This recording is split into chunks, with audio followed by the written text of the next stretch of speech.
Hey everyone, it's frenchfry's yarn, and today I'm going to show you how to hold your yarn and hook.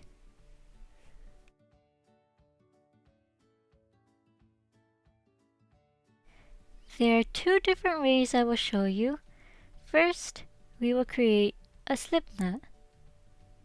To do this, we will put the yarn in a hoop with the working yarn on top and the end tail on the bottom.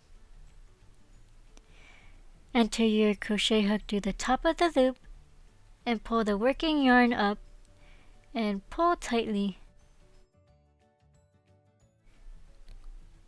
And now I will show you how I first started to hold my yarn.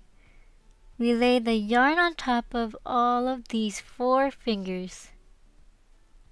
Close our pinky and ring finger. Have the working yarn lay on top of your pointer. Then hold the tail of the yarn between your middle finger and thumb.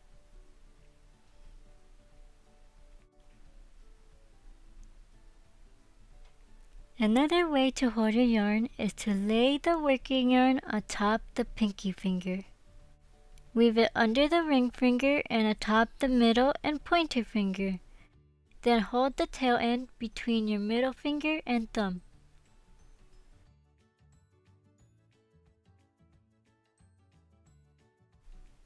There are 2 different ways to hold your hook.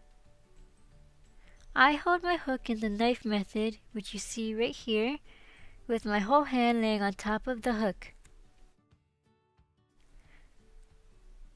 The other method is the pencil method, with the hook laying on top of your hand. Just remember that there isn't a right way or a wrong way to hold your yarn and hook. It's better to hold them how you feel most comfortable with.